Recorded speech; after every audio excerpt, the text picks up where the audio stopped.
We could be living in a massive simulation run by a far smarter civilization, like a giant computer game, and we don't even know it.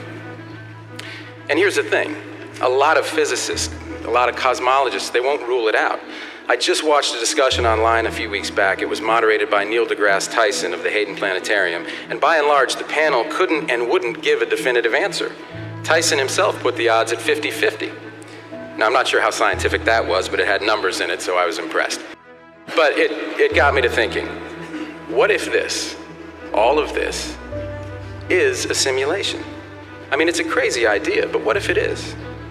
Well, Professor Tegmark has an excellent take on all of this. My advice, he said recently, you've got to go out and do really interesting things, important things, inventive things, because this world, real or imagined, this world has some problems that we need you to drop everything and solve.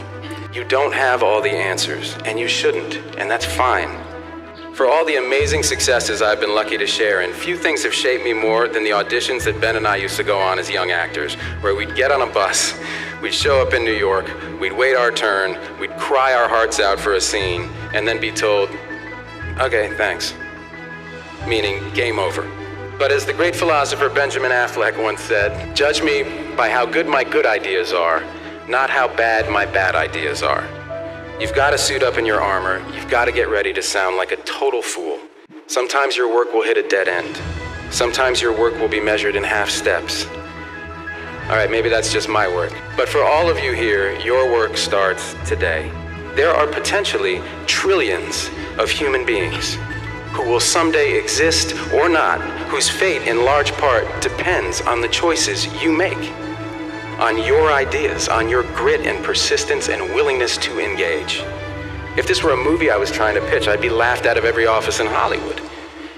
Joseph Campbell himself would tell me to throttle down and lower the stakes, but I can't, because this is a fact. This is not fiction. This improbable thing is actually happening.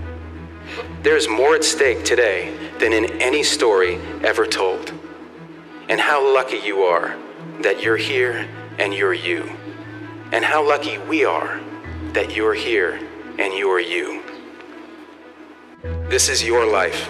This is your moment, and it is all down to you.